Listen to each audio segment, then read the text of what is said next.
Welcome to the Yes and Podcast. I'm your host, Jennifer Whitacre. On the Yes and Podcast, you'll hear conversations with guests who are living their passion and the obstacles they had to contend with to get there. You may also hear conversations about shame and other uncomfortable emotions that sabotage us in life. To learn more in-depth information about the show, please take a few minutes to watch or listen to episode 0, in which I am interviewed about the show. Welcome to Yes and enjoy. Hi everyone, I'm Jennifer Whitacre, host of the Yes and Podcast, and welcome to this week's episode. Our guest this week is Dr. Julie Lopez, LICSW. Julie is a speaker, a facilitator, a clinician, founder of the Viva Center, which is a mental health and wellness organization that is dedicated to the empowerment of individuals to live boldly. Julie is also the author of a book entitled Live Empowered, which is a book about implicit memory, and I'm so excited to have this conversation on implicit memory today. Welcome to the show, Julie. It's an honor to have you here. Thank you so much, Jennifer. It's an honor to be here to talk about one of my most favorite topics, implicit memory. Yeah. So tell us a little bit about yourself. How did you develop this passion for implicit memory? Well, I think the passion began when I was first introduced to the concept in my own life. And I think my life history before that time period lended itself to my curiosity and investment in developing this expertise over the past 25 years. Basically, it's a short story of a young adult, myself, cooking in the kitchen and cooking for the first time with deep frying. I had never done that growing up. And I was on my own in this row house that I shared with 3 other women. Mm-hmm. And I was following the instructions step by step when a grease fire broke out, which I had never seen before. I instinctively filled up a bowl of water and I threw it on the fire, mm-hmm. and it exploded. And the kitchen caught on fire, and I ran out of the house. Once I caught my breath and I realized the house wasn't burning down, I went back in and put out the fire. Mm-hmm. And I was fine. There was some damage. I had to pay the landlord for some damages to the property, but otherwise I was relatively fine. A few days later at the gym, one of my friends made fun of me. He just first asked what's new, and I said, I had this fire, and I told him what happened. He made fun of me, and I got super upset to the point that my eyes teared up, and I called him an insulting name. Mm-hmm. And in that moment, I could see I really hurt his feelings, but I felt fully justified for doing that. Well, I was in weekly therapy at the time anyway for other things. And I mentioned to my therapist how much this had rattled me and how I knew that I was overreacting to people who were good-natured, because in my mind, I knew I was fine. Mm-hmm. I could look at myself and I was literally fine. I hadn't died. The house hadn't burned down. Yet there was a part of me that didn't feel fine at all. As a matter of fact, I was deeply insulted when he made fun of me, to the point of having these physical reactions. Well, it was then that I was introduced to the concept of implicit memory by doing some advanced brain-based work that in one session changed the way that experience actually felt in my body. Mm-hmm. And what was more important was that I could go back to that friend, say I'm sorry, and really feel it, because before I felt very justified. Mm-hmm. And cutting him off at the knees, and I wasn't having those big physical reactions. And so that's kind of what started my journey on this quest to understand implicit memory, and then to bring it to the world so people can understand the power that it holds in our lives, both in positive ways and in negative ways, and how advancements in the way that we work with it are literally breaking through roadblocks that people have in their lives for anything, relationships, professional careers, or their relationship with themselves. I'm super pumped about it. Mm-hmm. Maybe that was a longer answer than you wanted to hear. No, it's fantastic. I think it was a wonderful description. Very, very explanatory and descriptive. So I one thing I'm challenged with at times is describing implicit memory to people in a way that they can understand. I always talk about it as if it's tissue memory or cellular memory or how the body remembers. Can you explain? Because I'm not sure if I'm even explaining it right sometimes. Can you offer a definition and an explanation of what implicit memory is whenever you describe it to people? Yeah, so the most basic definition is it's a part of our unconscious. Mm-hmm. Short, simple, that's what it is. Explicit is the memory that we remember with our conscious brain, the neocortex, mm-hmm. and implicit memory is the memory that we don't consciously remember, but we physically recall. Mm-hmm. Right? So we could look back at this experience I had with the fire. What I consciously know is I had a fire and I lived through it unharmed. I was fine. I knew that. But physically, what I recalled was being flooded and overwhelmed with sensation to the point that when my friend, in a good-natured way, made fun of me, I did not think this, but I felt like he was mocking my death. Mm-hmm. I didn't think that in a conscious way because implicit memory is not encoded in language or intellect. Right. Implicit memory makes an imprint in sensory and visceral ways.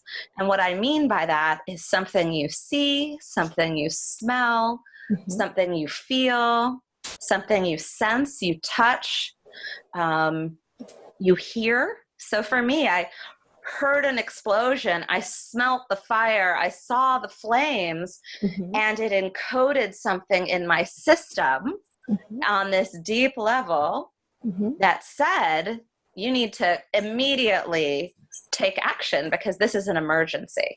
Yeah, it didn't say that this all happened in a second, but it was impacted. Yeah, I call that the imprint on the nervous system uh-huh. because the nervous system remembers even though the mind might not. Exactly. Yeah. And I'd love to share something. My husband often says this is a little too nerdy, but I don't know. Your listeners sound like they're really interested in learning and growing and being more empowered in their lives. But mm-hmm. a major part of why things get encoded in the implicit memory has to do with a specific part of the brain. Mm-hmm. It's part of our limbic system. Mm-hmm. And when I'm doing talks on this subject, I actually put up a picture of a hippopotamus, uh-huh. a hippo, and then I show a picture of a tent for like a camp, yep. and then a group of people for us, like all of us, the hippocampus. Yep.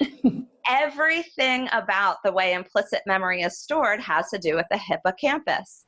Okay. Anytime it's offline, not developed, or injured, the data goes into our implicit memory. So there are 4 ways that happens before the age of 36 months because the hippocampus is not fully developed. Mm-hmm. If there's a brain injury where there's physical injury to the hippocampus, mm-hmm. if there's a trauma where someone dissociates because it's such a distressing experience, the hippocampus goes offline. And the 4th, like the fire, mm-hmm. I consciously remembered the facts of what happened, but the information went into my implicit memory because my cortisol levels went very high. Mm-hmm. And so that part of the information, because I was stressed out, went into my implicit memory. Okay. Well, that makes a lot of sense to me. That does. It makes a lot of sense to me. So can you explain, I want to go back to that first one that you talked about prior to 36 months of age, uh-huh. is how we develop our implicit memory. So can you help explain how we can develop memories before we have a fully formed brain? Like our neocortex isn't done developing at that point. We're not even consciously aware that we exist. So how do we develop memories? Because these are often the memories that cause us to sabotage in really subtle ways in adulthood that we yes. get when we're pre-verbal. So how does that happen? Yes. So like I said, the hippocampus is the major player and it's not fully developed until 36 months of age. The hippocampus puts date and time stamps on our memory and specifically puts it into explicit memory. So we have really come a long way in developmental psychology, and specifically pre and postnatal infant developmental psychology. We know through research that when a mother's stress levels are high and her cortisol is high, it impacts that fetus's brain development. We see developmental delays when the mother has had high levels of cortisol. In those, while she's pregnant, correct? that's prenatal, while she's pregnant.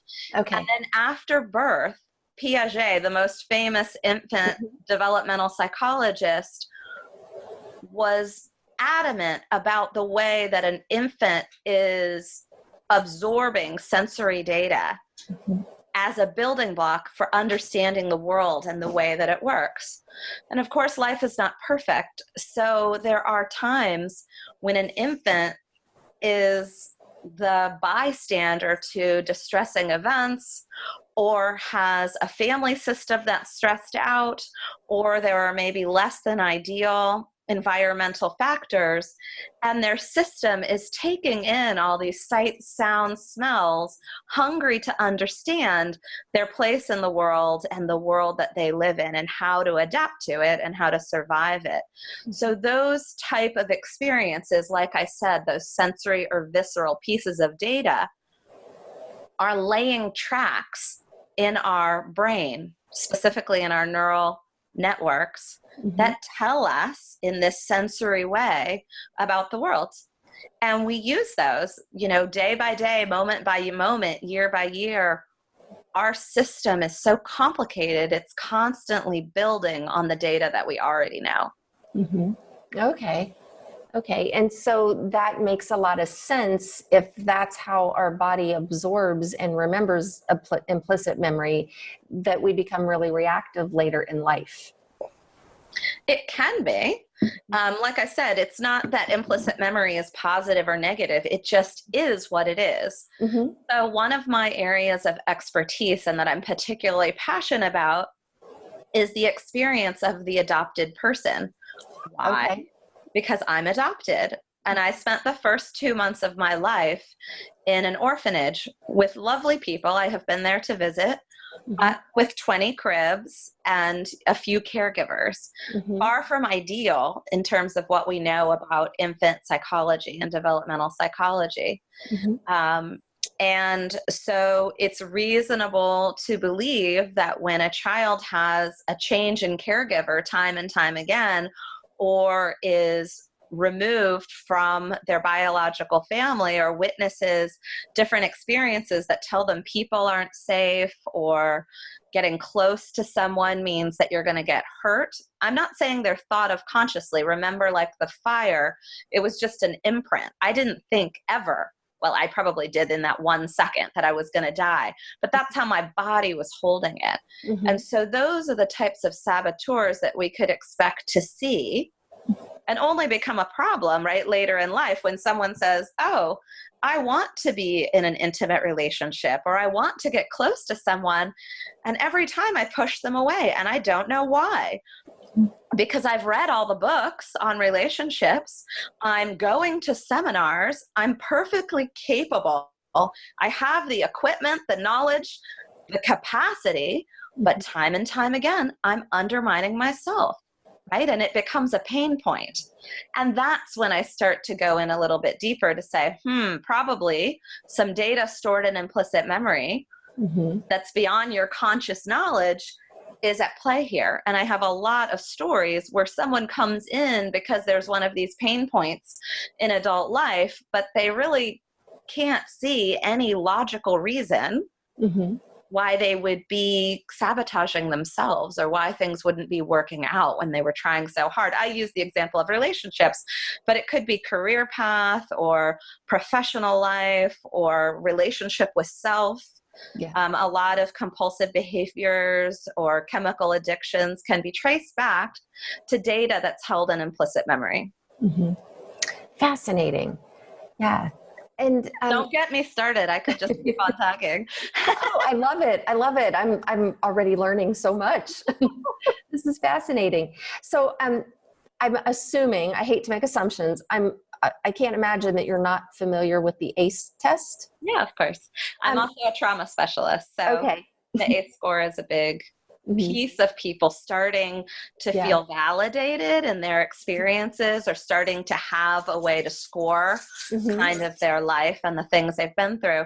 I know you want to bring this up and talk about it more, but I wanted to also say, especially for people like me who've been adopted, especially when it's a trans-cultural adoption, transracial, and they know for a fact they're never going to know what the first 2 years of their life was about, or who their family was, or any of that kind of stuff, that what implicit memory does for us is it confirms and affirms that you actually don't need to know the facts of your story to recode the symptoms that you're experiencing. You don't need to know those facts in order to get to where you want to go. And that is awesome. Yes, it is. It's being able to identify the emotion or sensation in your body. My little honey is coming over with me. Oh, what a sweetie. Bailey, my sweetheart. I want to be a famous little podcast dog. Oh, what a beautiful dog. I love it. So I'm wondering, I brought up the ACE test because I'm well aware that a score of 3 on the ACE test, which is only 10 questions, is considered extremely high. And one thing I've noticed with some of the clients that I've worked with is some of my clients with incredibly high ACE scores, myself included, mine's an 8. And one question, I'm kind of iffy. I keep giving myself a no because I don't have an actual memory. So I might be a 9, I'm not sure. Anyway, in some ways, I see more resilience in people who have extremely high ACE scores, like 8, 9, or 10, than people who have sometimes like 2s or 3s. Of course. So can you talk to that a little bit? Like, where does this resilience piece come in? And why are people with incredibly high ACE scores not exhibiting the lifelong effects of like debilitating mental illness or chronic symptoms of autoimmune disease or something like that? You mean for those that aren't? Yeah, for the ones that aren't, because statistically speaking, I feel like I should not be able to get out of bed some days. And unless I have, those times in life when I was younger and I was really ridiculously hungover, those were the only times I've not been able to get out of bed. And that was 20 years ago. Yeah. So, everyone is completely different. And the way you can actually have a very traumatic experience happen in a family of 5, and each person copes with it and manages it in a different way.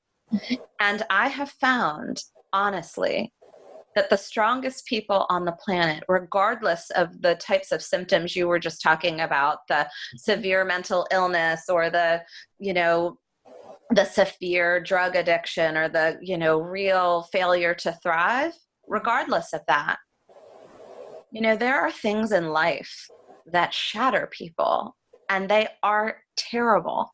And I have found that the strongest people are the ones who figure out how to get through it. People who have been hurt in that way have some of the most incredible gifts that were born out of those experiences. And you start to have experience after experience and you build on those, right? Adaptive in the moment, for sure, even if afterwards it's not adaptive later. Does that make sense? Yeah. It's like our systems are built to survive and to get through things. And so when we do, we hold on to what gets us through and we build on them.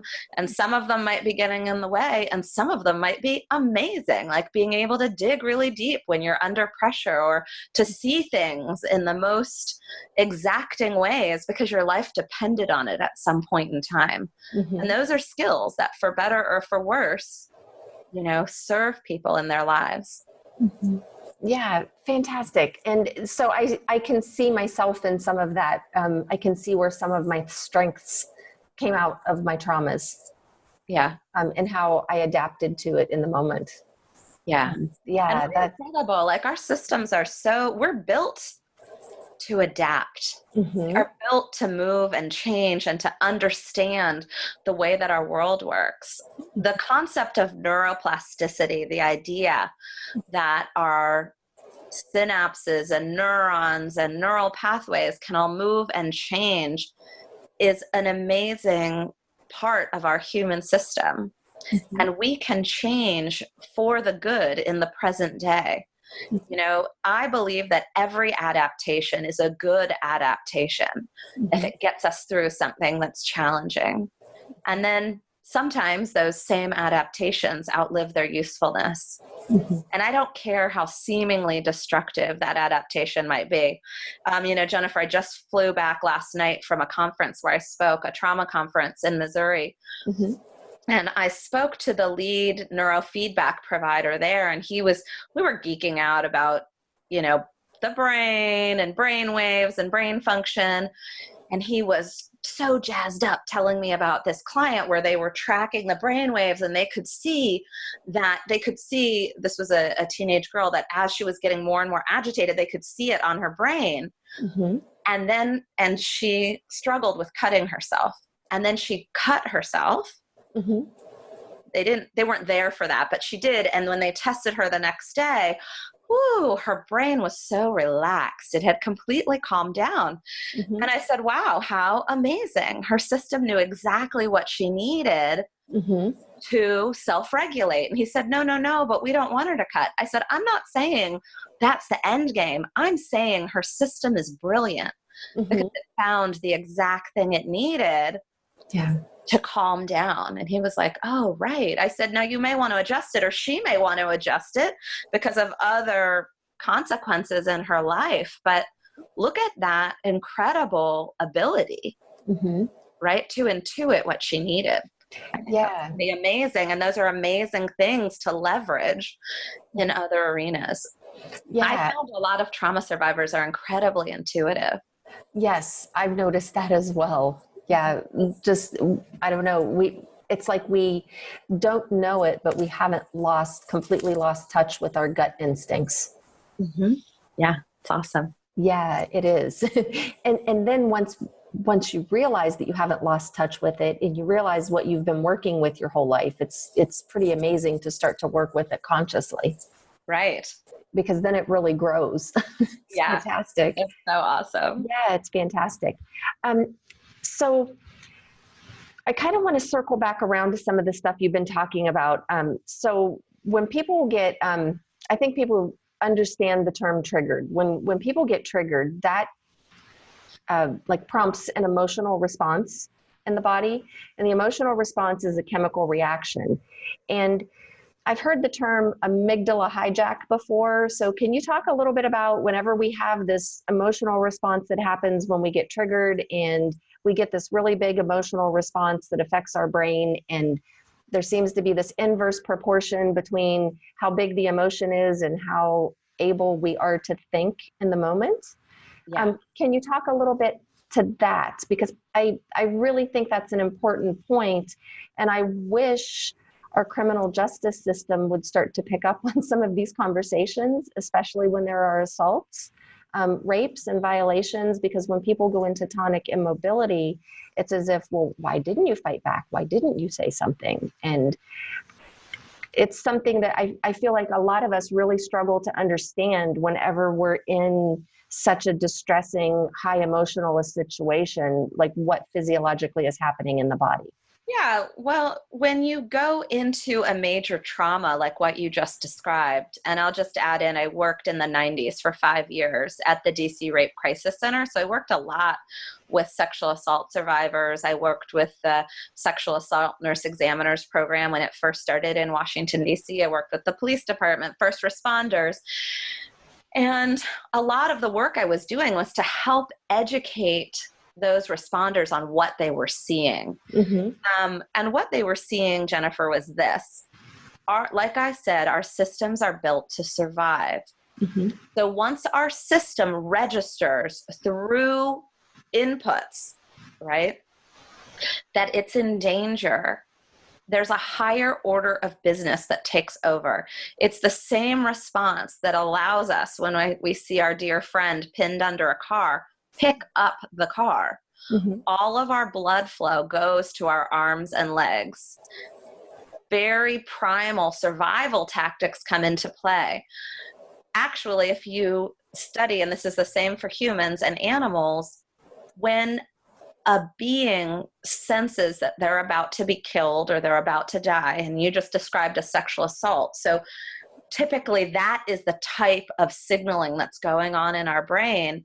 We actually stop feeling anything. People, like physically, the nerves no longer get a signal.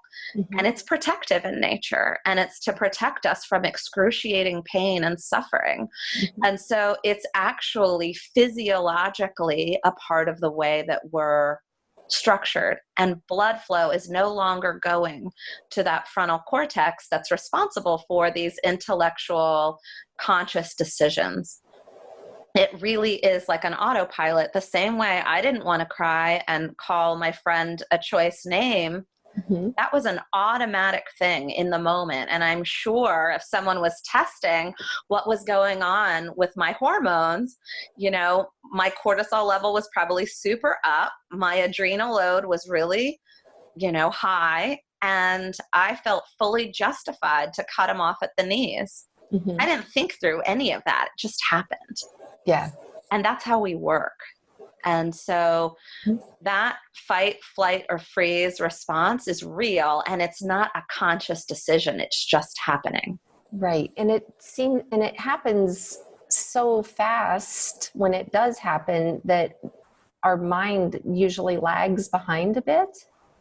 Yeah, our conscious brain. Our conscious mind, our thinking mind, our decision-making analysis mind, it usually lags behind a bit. And then when we come out of the situation, I've seen so many people in life, myself included, really go into guilt and shame because, well, why didn't I? In the moment. So we go into these thought processes of, well, I should have said this, or I should have done that. And there's a bigger psychological reason for that too, Jennifer, that I'd love to share. Please. Is that, it's a very challenging truth to sit with and to actually absorb, that there are terrible things that can happen in this life. Mm-hmm. That we have no control over. Mm-hmm. And so regardless of the age, it's very seductive as a survival tactic to blame ourselves, or to scan. What could I have done? What didn't I do? What would I do again? How would I get out of it? Mm-hmm. Over and over and over again. And that piece, which can be self-blame and self-critical and judgmental, probably far more judgmental than an observer might be, or you talked about an outside person who's judging and asking, why didn't you say no? Why didn't you do this? Why didn't you do that? Mm-hmm. Because it's our instinct to want to feel safe and want to feel that we have some control. Mm-hmm. Depending on the age, that type of experience can mean the end of someone's kind of will to live. Mm-hmm. Because when you really absorb it and know, gosh, this was like terrible and it could happen again, mm-hmm. that's a very hard thing, especially when we talked earlier about the building blocks of understanding how the world works. Right. And if one of your early building blocks is, this is a terrible place, mm-hmm. where people who love you can betray you, or like your body is not your own, or there's no integrity, mm-hmm. those are the ingredients of depression. Right? Mm-hmm. What is the point? Who cares? Yeah. It doesn't matter. Right? And so, when I work with someone therapeutically, of course, I want to move them out of the self-blame space, but it's typically interwoven with this desire to feel some agency. Right? And so this is,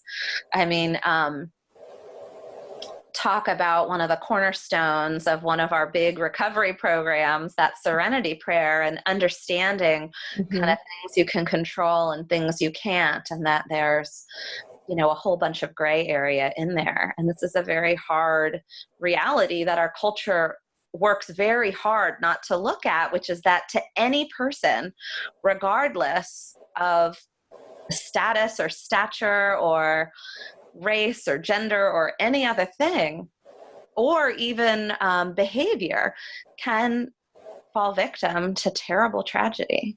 Mm-hmm. And people don't like to see that or look at that. Right. It's hard. Right. Yeah. And that is so true. We look at tragedies, and tragedies are tragedies, but we have this tendency in Western culture to look at tragedy and death as if it's always bad. We love to label things, don't we? Yeah. Which I think increases our suffering when we attach those types of labels to it instead of just accepting it for what it is. Yeah. Yeah. I think this is really a fantastic topic. On the email that you sent me a free online mental health empowerment tool that's on your website. Can you talk a little bit about that? Because I looked at that and I'm like, wow, this looks confusing. So it's called the Resilient Brain Project. Uh-huh. It's a website that we developed about 1.5 years ago, and it has 12 different areas of mental health. Mm-hmm. So someone could go in and look at an area if it pertained to them, like let's just say anxiety. Mm-hmm. You would click on the anxiety link, and then what comes up are 4 different subcategories. So one is actions for now, and that connects to apps or different blogs that have here and now advice to actually lower your anxiety in the moment. So they're things you can try in the moment. Okay. The second category was for allies. So it's for loved ones who see that they have a family member or a friend or a partner who's suffering with anxiety. And it's resources for them. It might be websites. It might be, what's helpful or not helpful. And, I find a lot of times with allies, they don't really know what their loved one is dealing with. And so often with all good intentions, they say 100% the wrong thing. And it's really not helpful in the moment. Like I had Lyme's disease, and one day I got Bell's palsy. I didn't know I had Lyme's, and half my face got paralyzed. And it was a Sunday, and someone I was with was a doctor and said, you should go to the emergency room because you could be having a stroke. So here I am, like 34 years old, freaking out. We call our neighbors, and I come into the house with my infant daughter and my husband, and we're like, we're going to the emergency room, and I'm mildly hysterical. And the neighbor says, calm down. And he was all freaked out. So he definitely was not portraying like calmness, but he's like, calm down. You have got to calm down. Not helpful. But I knew he loved me and was there to help us in a very practical way. But it was the wrong thing to say. So this allies section kind of helps guide people who really want to be helpful and an ally to their loved one.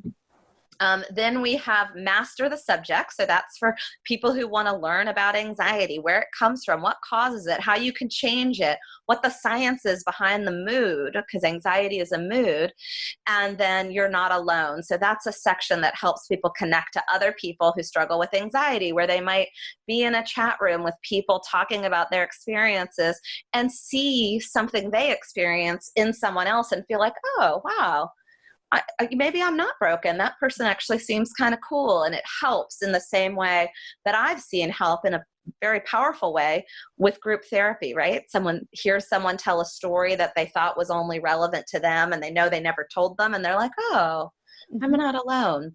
So the tool is meant to help reduce stigma around mental health and also help pull people towards mental health, kind of normalizing what they might be going through. And we were particularly fond of it because people can do it privately. There are a lot of people that know that they're struggling with something, and they might already know it, but it feels really vulnerable to go in and talk to someone about it, or they themselves have kind of bought into the stigma they've heard their whole lives, or depending on their culture. So we wanted to do this as one more bridge to help people get relief and or find resources that could help them. And actually, Jennifer, we worked really hard to try to make it simple. So you're like, it was so confusing. Well, it was a lot. It is a lot. It was a lot because I looked at it. I'm like, oh my gosh, there's so much stuff to click on, and I wasn't sure where to start. And I really like the hearing you explain it, because I went into a few of them, and I remember thinking, I just remember feeling that day that, okay, I feel like this is too much to try to figure out right now. I'll come back to it later. Well, here's our dream, but we just didn't have enough money to do it. I'm hopeful that we can turn it into an app, because feeling like you could do it on the phone, and then you would just plug in your search criteria and it would give you, so it wouldn't be everything that you sort through, but it would give you kind of what you're looking for. Yeah. So with all the different, I think it's absolutely wonderful. And with all the different categories in there, and the way you described it, it almost sounds like, let's say you're dealing with anxiety, that would be different action steps than if you're overcome with shame, for example. Okay. Yep. Okay. Yeah. And, there's anxiety, depression, trauma / PTSD, sexual identity, transition, sexuality, relationships. I probably can't list them all off the top of my head, but you can start to see there's different areas that people might struggle with. Look at. Yeah, absolutely. And some of us, have a lot of overlap too. Yeah. Over couplings and whatnot. So yeah, fantastic. And I'll make sure in the show notes that we throw a link up for the, it's called the Resilient Brain Project. The Resilient Brain Project. And I wanted to say something else actually about my book. Yeah, I was getting ready to ask you to talk about that. Yeah. Did you ask me a question or do you no, please tell us a little bit about your book. Well, so one of the things that I think goes along with your empowerment theme on your podcast is that it's one thing to know what implicit memory is, and even to be able to describe it and know that it's alive and well for every human being. It's part of our human experience, and it's just as valid, even though it's not the language of logic and intellect. It definitely informs the way we behave and how we walk through this life. So for people who feel like, oh my gosh, I'm listening to this and there are some roadblocks I'm experiencing, and I bet it has to do implicit memory because I cannot work through them, even though I've tried and tried, and they want to know, okay, so what next? So I know that. So how do I move it, right? And so part of my book describes how that happens, but I can shortcut it for you. The only way implicit memory moves is non-verbal. Yes. It's not word-based. So there is no insight. There is no language that's going to commingle with data in your implicit memory and change it. So, my training is all in brain-based therapy. So EMDR, brain spotting, neurofeedback. But at my center, we also have a lot of people that do body-based therapy, like somatic experiencing or sensory motor psychotherapy. We have expressive therapies.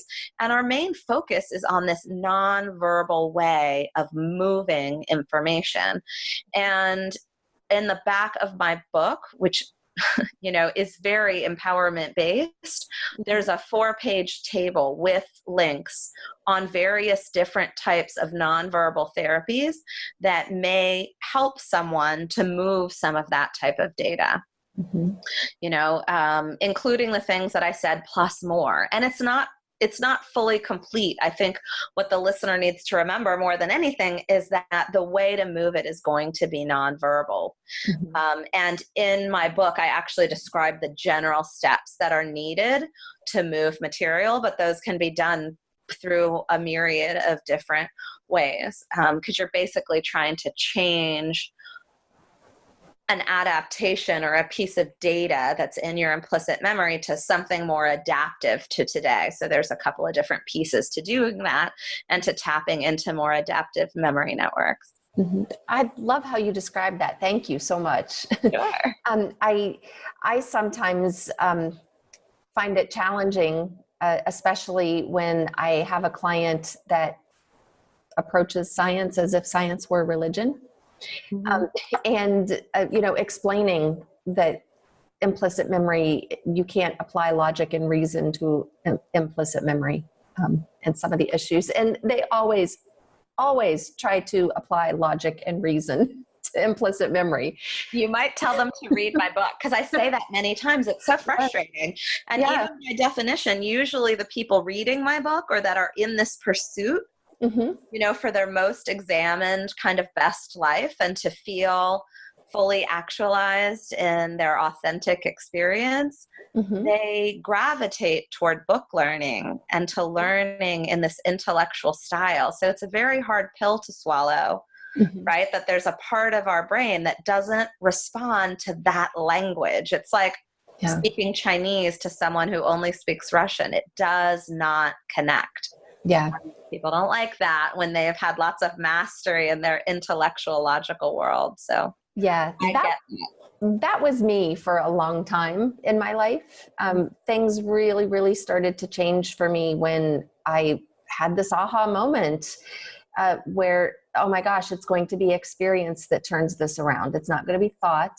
It's not going to be analysis. It's not going to be, the figuring it out or writing the paper. Doing the research. It's not going to be that. It's going to be the felt sense in the experience. And I actually went through controversial treatments. I traveled out of the country for psychedelic assisted psychotherapy treatments. And how did that go? It really, really turned things around in a big way. I was not part of the FDA clinical trials. I chose to do a similar protocol with 3 sessions about a month apart. And my very first session with MDMA showed me what gratitude felt like when you experienced gratitude. Up until that point in my life, I had an intellectual understanding of gratitude, and it finally made sense to me why the gratitude journal wasn't working for me, because I had tried several times in my life to do the gratitude journal 3 times, 3 things in the morning, 3 things at night, 3 things a day, anything that I could think of to write down for gratitude. And I couldn't access that feeling. Yeah. And I'm not sure that I'd ever had that feeling before in my life. It was such a new and foreign feeling. And at the same time, I knew exactly what it was. Cool. Yeah. Awesome. And you know what? When you talk about something that's more of an experience and experiential, there's a lot more science and research being done around MDMA. So it takes something that's experiential and turns it into quantitative data. And I think that's really important for people who need a little push to move into the experiential realm, which I know is so powerful to change realities and to move someone's ability to find joy in their life. Yeah, absolutely. And the some of the things that have really, really turned things around for me in big ways, even before I did the psychedelic sessions, was having what I don't have words for it other than to call them mystical experiences. I've had some random experiences throughout my life where when I try to put words to it, it sounds crazy to try to put words to it. And it doesn't even make sense. The words, like knowing what my experience was and what happened inside me versus trying to tell somebody about it. I know there's a big disconnect between what I'm saying and what I experienced. And I'm still using words the best way I can to explain what happened. Right. And it's hard to find people to talk to because I always get a little bit of the eye rolls depending on who I tell. And to be honest, as someone who does a lot of this nonverbal work in a brain-based way, a big piece of it is understanding that experience can be very profound without documenting it or even having words that represent it. And, what I'm interested in is the outcomes, right? And what you're saying is I had this experience, no words can really describe it, but it moved me and it opened something up in me that I've never lost or that has been very informative in terms of the way that I live my life. And that's awesome.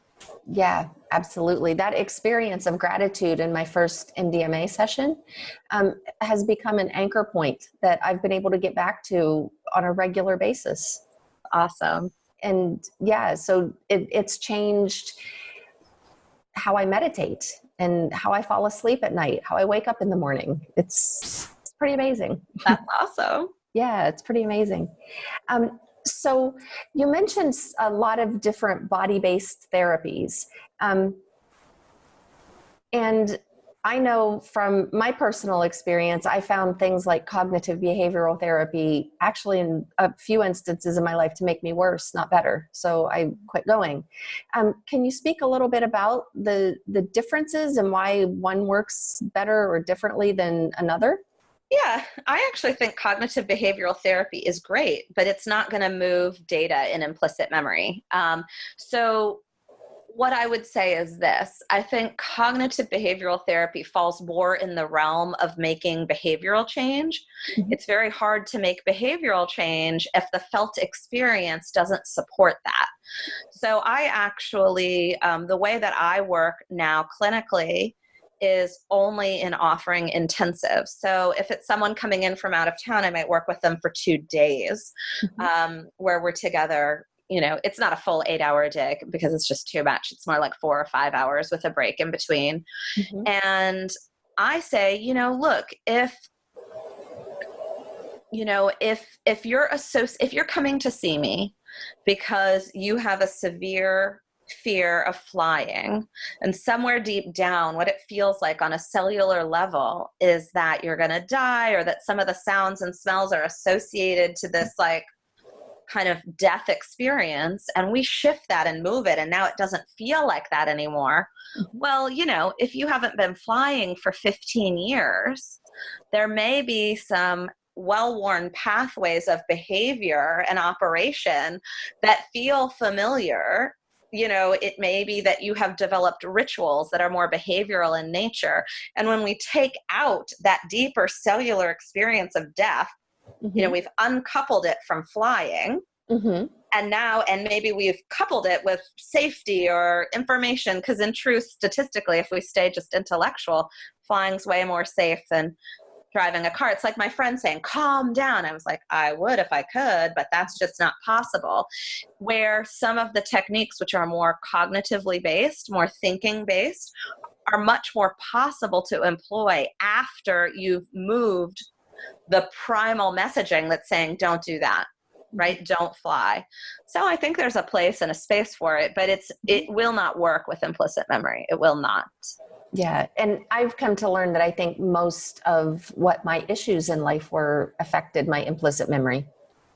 And if they were traumatic experiences, yeah, they were because your cortisol levels were high, or you dissociated, or it was like early before you were 3 years old. And so there it was, all encoded there, that the world is a dark, dangerous place. And I'm making this up because I actually don't know your story, but most people, when they have those types of experiences, the adaptive things to do are to escape them, to check out, to avoid them, to comfort yourself as best as you can. I mean, this is where sex addiction, love addiction, gambling, food addictions, any type of compulsive behaviors come in. They're adaptive to something. Yeah. And the behavior does something for us. Yeah. Yeah, it does something for us, or we wouldn't do the behavior. Yeah, exactly. Absolutely. Yeah.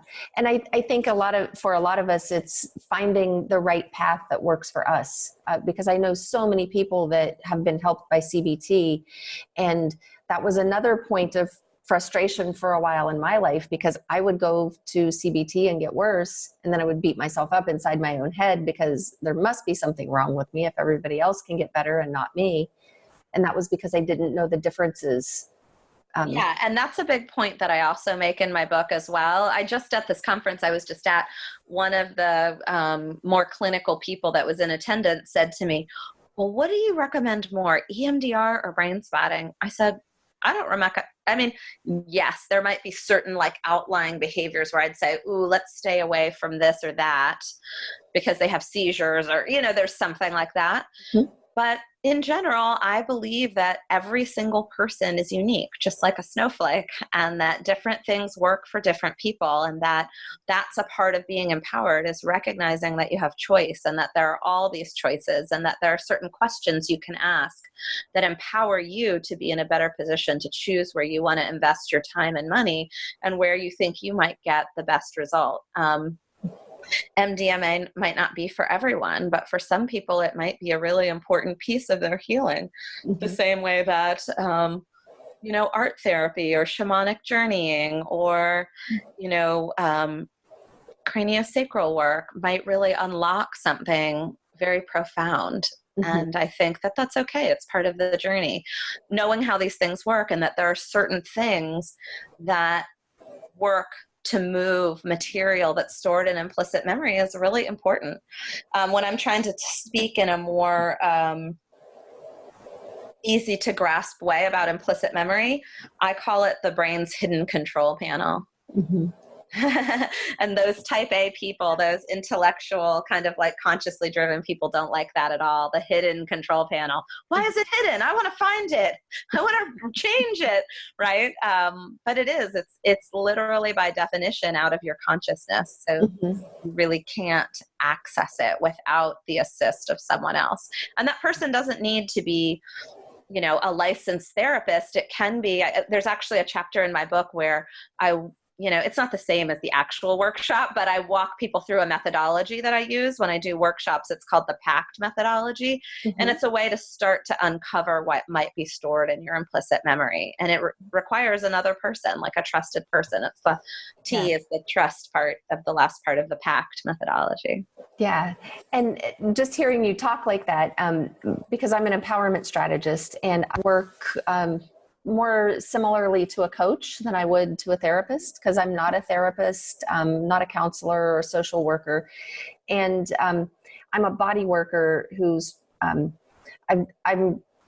done Peter Levine's somatic experiencing, Gabor Mate's compassionate inquiry, and several trainings online through Nikabom, even though I don't buy the CEUs. So I've become trauma informed, and I spent a couple years going back and forth between, do I want to get my license? Do I want to go back and get a PhD?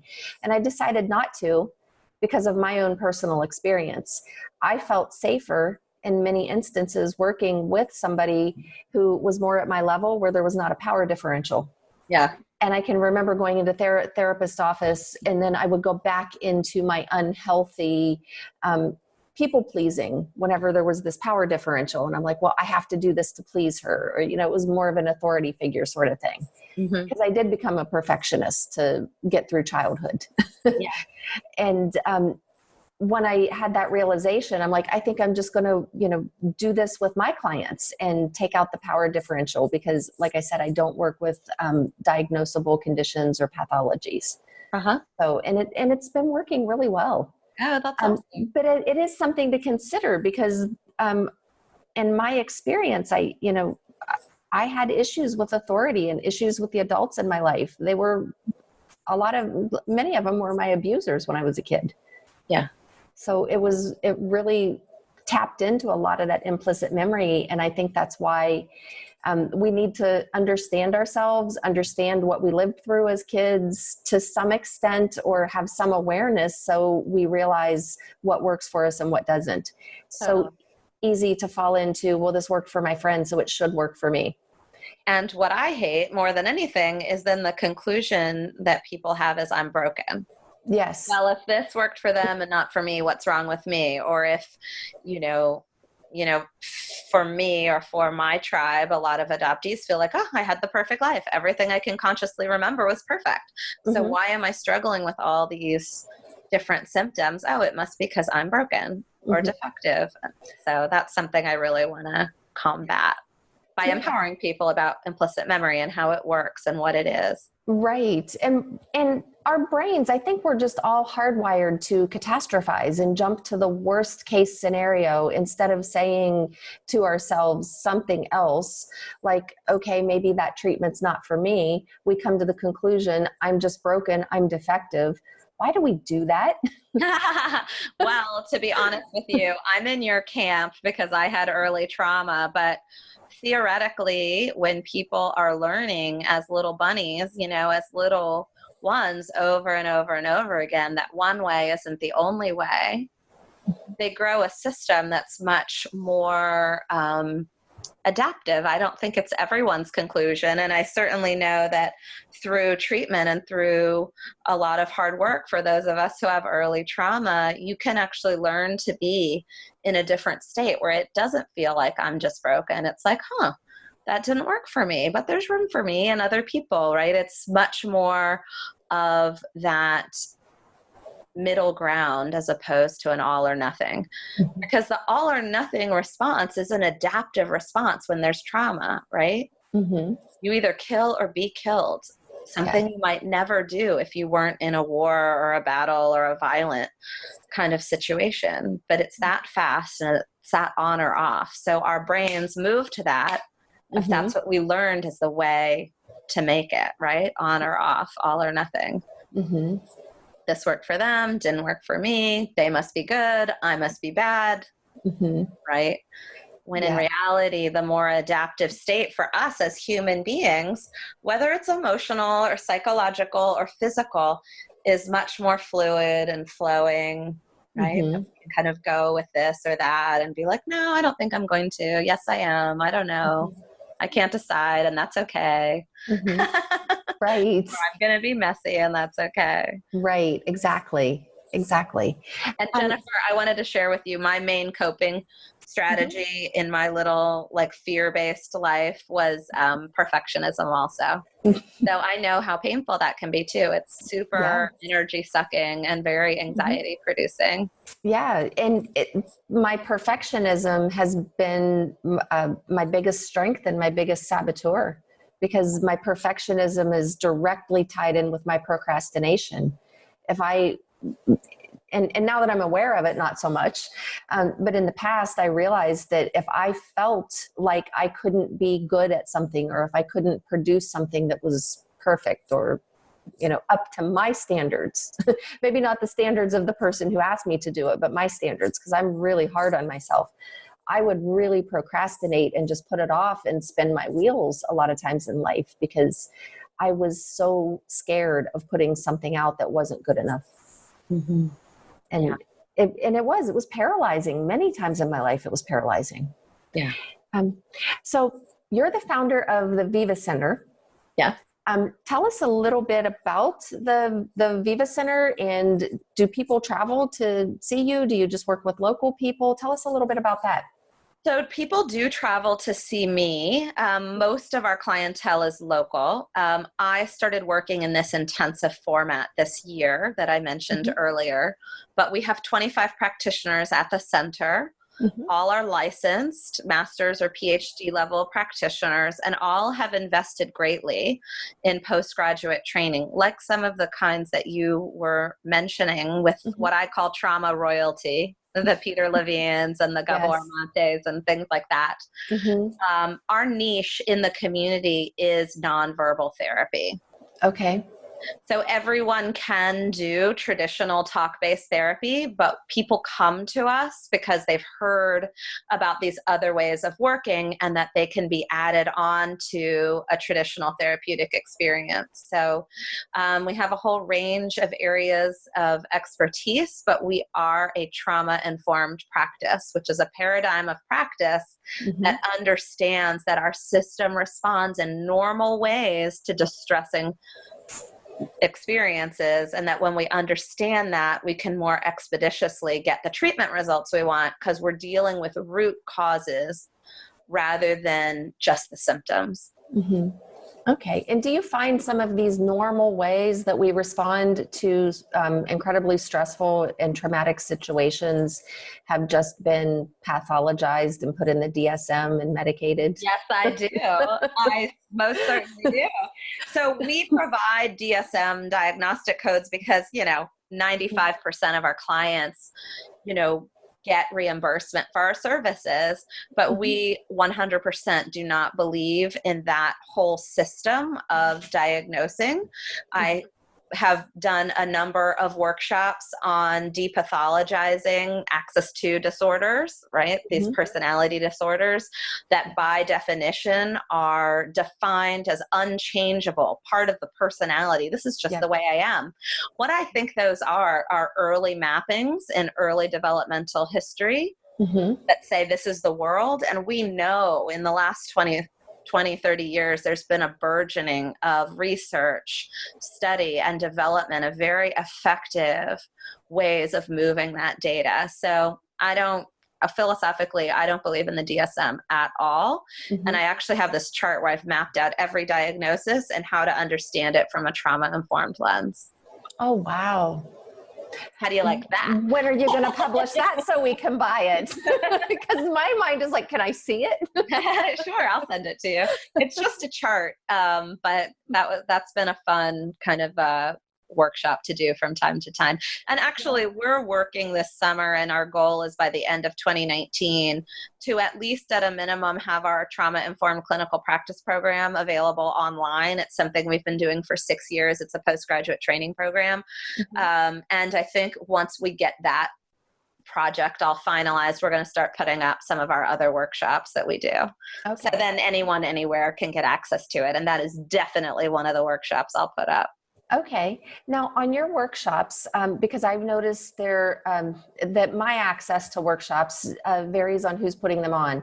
So for example, I can do Peter Levine's workshops. I can do Gabor Mate's, can't do Bessel van der Kolk's. I've looked into it because I don't have psychology or psychiatry background. I don't have the right licensure. They won't let you?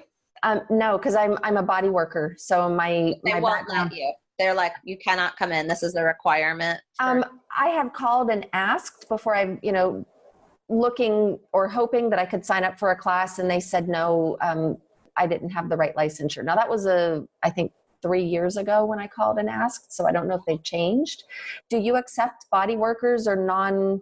therapists or counselors into your courses? Well, so it depends on the course. So like the depathologizing the DSM, anyone can come in. We offer CEUs, but if it matches the licensure that you have, great. If not, it's usually CEUs for people in the clinical field. The trauma-informed clinical practice class, what we ask is that each participant has a minimum of 4 clients that we're working with, because not only are we teaching material, but it's an experiential course. So we're videotaping sessions and doing like live demos so that certain techniques and application of what we're talking about can be experienced in a more rich format, but it doesn't have to be someone who's got a mental health license. So it's been 6 years, and we've had a couple of coaches and 1 body worker.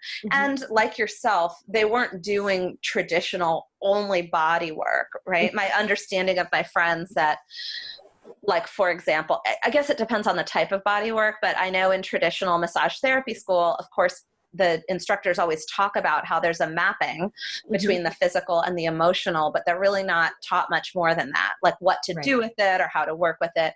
Whereas some other body-based practices may go more into how to work with the emotional pieces. Yeah. I've studied craniosacral therapy, myofascial release therapy, the John Barnes method of myofascial release. And that gets into trauma work, and it's, in my personal experience, was not trauma informed enough. Because I come to realize that's why I became a trauma informed therapist, because I realized from my own personal experience that when you have a therapist that kind of has basic training but not specialized training, that can be re-traumatizing for certain people. And I ended up re-traumatized by well-meaning, very talented therapists who just didn't know what to do with developmental and intergenerational trauma. So I talk about that in the last chapter of my book, in my conclusion, about kind of this final launching space where I've given you all this information about implicit memory, how it works, illustrated it with stories and testimonials, given you that appendix where you can start to do your own research. But I talk about that at length, that not all therapists are the same. Just because they've been trained in the same thing doesn't mean they're at the same level of experience, doesn't mean they know your issue, doesn't mean they have a specialty in your area. And so I actually share a list of questions to ask and things to think about as the consumer who has a choice. around where you invest in this very sacred relationship. And that just, I can't tell you the number of people who've come to me who've said, oh, I tried EMDR, it didn't work for me. I'm like, that's okay. And then they have an experience with me, and because I know their area, or because I know the tool that I'm using and how, because I modify it a bit to work more with implicit memory, so it's less verbal than traditional EMDR. They're like, wow, it's very different than my other experience. Yeah. And that's part of it.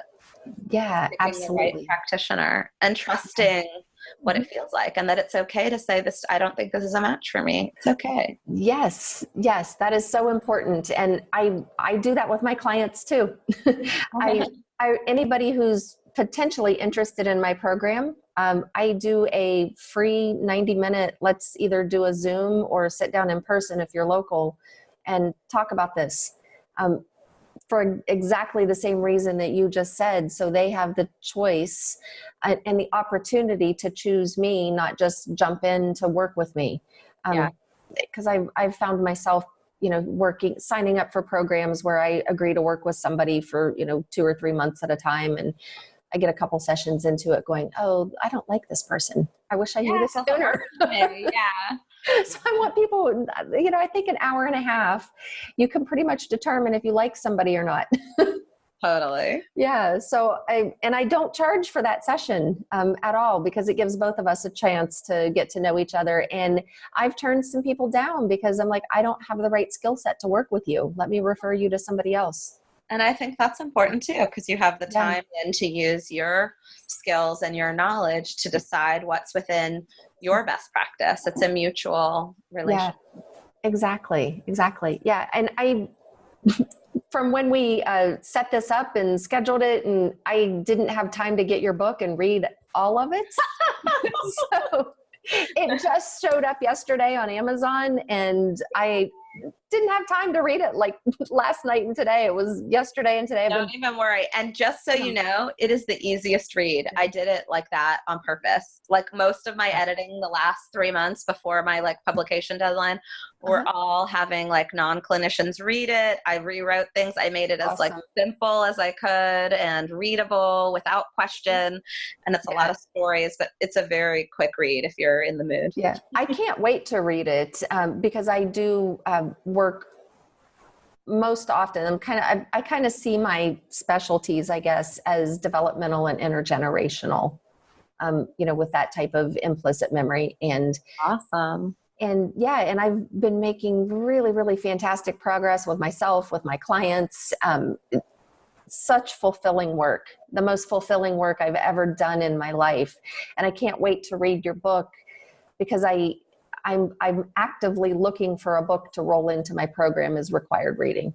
Oh, cool. Yeah. Well, check it out, because it's really an easy read. And I designed it so that, there are things I recommend, including Gabor and Peter Levine and Bessel van der Kolk, and my clients read a little and they're like, it's too much.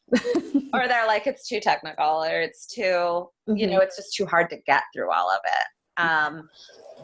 Not everyone, but I was trying to make it accessible so that people would go all the way through. Right. Absolutely. And what's your advice for people who are struggling with shame when it's just so overwhelming that some days they can't function? What's your advice on dealing with shame? Well, the main antidote to shame is connection. So that can be really hard when you're just over your head in it, right? Because it says hide and disconnect and don't look up and don't look out. But the antidote to shame is connection. And so I would say, if in any small way you can connect with someone else and share what's happening, even if it's very distant, like an online platform or a place where you can be more visible, that is the antidote to shame. Secrecy feeds shame, and we tend to turn in on ourselves, beat ourselves up, and it just becomes this growing experience. So that's what I would say in a short, quick way. Well, thank you. I feel like shame is one of those things that's really insidious, and people suffer in silence. Absolutely. They suffer in silence. And Yeah. to be honest, I would look at, underneath the shame, usually people know why they feel ashamed. Maybe it's because they did something that goes against their own moral compass, or maybe it's because they experienced something that they think makes them broken or dirty, or that they blame themselves for. Mhm. So you can look on the Resilient Brain Project in the secrecy of your own suffering. And because there's that section about you're not alone, that's the piece, right? It's the connection that starts to move and change what that shame can feel like. Yeah. Oh. And that was our hope. I mean, in developing it was like, how can we meet people where they are? Maybe they don't have the energy to go anywhere yet. Right. It's like a little bridge. So. Yeah, fantastic. Well, Julie, this has been really an honor and a pleasure to have you on the show today, explaining explicit memory and sharing your wisdom with us. Thank you for being here. Thank you so much for having me, Jennifer, and for doing the great work that you're doing to empower people around living their best lives. I really love it. And I hope we can meet in person soon. Me too. Thank you so much. And Julie, where is your preferred place for people to find you online? Julie do you mean the email? I don't know. Or whatever. Do you like people to come to Facebook, your email, your website? What's your preferred place? So probably the easiest place if they want to connect with me directly is my email, which is julie@drjulielopez.com, and it's drjulielopez.com. But I use the same handle on Facebook, LinkedIn, Twitter, Instagram, Dr. Julie Lopez. So really any of those are fine. I am relatively new to social media, but I'm learning all the time. And so unlike a month ago where I didn't realize I had all these messages on Instagram, I now know where I can find them if we're not already connected. So I'm learning, and look at how well I'm recovering from my perfectionism. I'm like, I don't really know how to do all this stuff yet. Yep. Well, you're a step ahead of me. I don't have Instagram yet. I've got the other three, but not Instagram. And I have a hard time keeping up with it. Yeah. So Julie, before we sign off, do you have any final bits of wisdom to leave our listeners with? Well, I would just like to say that every moment there's an opportunity to change what's going on in your life. And that implicit memory opens that door because we can move it and we can change it. And just by knowing that and knowing that there's a whole world of information and experts out there and people who have really studied how to move this data, if something doesn't work, like what you were talking about, Jennifer, there's always something else. Our systems are infinitely complex. And so I just want to encourage people to remember that it may take the third or fourth thing that you try before you realize, oh my gosh, I can feel gratitude. I had no idea what that was. And wow, it is a powerful thing. I had no idea. Yeah. Thank you so much, Julie. Thanks, Jennifer. And for all of our listeners, make sure you subscribe, comment, reach out to us, follow us on Facebook, on Twitter, on LinkedIn. All of the links are right here in the show notes on the page. We will see you next week on Yes And. Thank you so much for tuning in to today's episode of Yes And. If you haven't already, be sure to subscribe to the show. Rate us, review us, share links, leave comments, and tell others about the show because we want to build a community so we can help as many people as we can. Take care and be passionate.